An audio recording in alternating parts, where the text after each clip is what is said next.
ungaziwayo. Silapha bantu bale ndawo sizokwazisa uThixo ongaziwayo. Sizowukhumbuza uThixo ke mhlawumbi nimlibele. Ngoba uThixo athi ugaba xa ebhala abanye amaculo. Kulothixo omkhulu osezulwini. And so ke sizisa lo Thixo njalo. And therefore uThixo simzisa apha nguThixo othi ngoku uvaliweyo kwavula uThixo.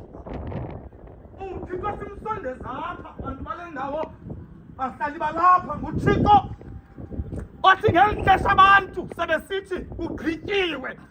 Kodwa athi uThixo kusaqalelwa ngoba nguThixo ongaziwayo. nguThixo othi ngoku silayeli semncamile uThixo ubuThixo mhlawumbi uThixo akasayenzisi kodwa ayivimba kaThixo phezu kwentaba esithi uThixo ndikuvile ukukhala kwabantwana bakaSirayeli Thixo sinoThixo wawukhala sithi ngesixesha sisebenzawana sirayithi esikhangeleka sirayithi kodwa ngoba uThixo awukhala abanye baphephetheka kwabemka besithi uThixo akakho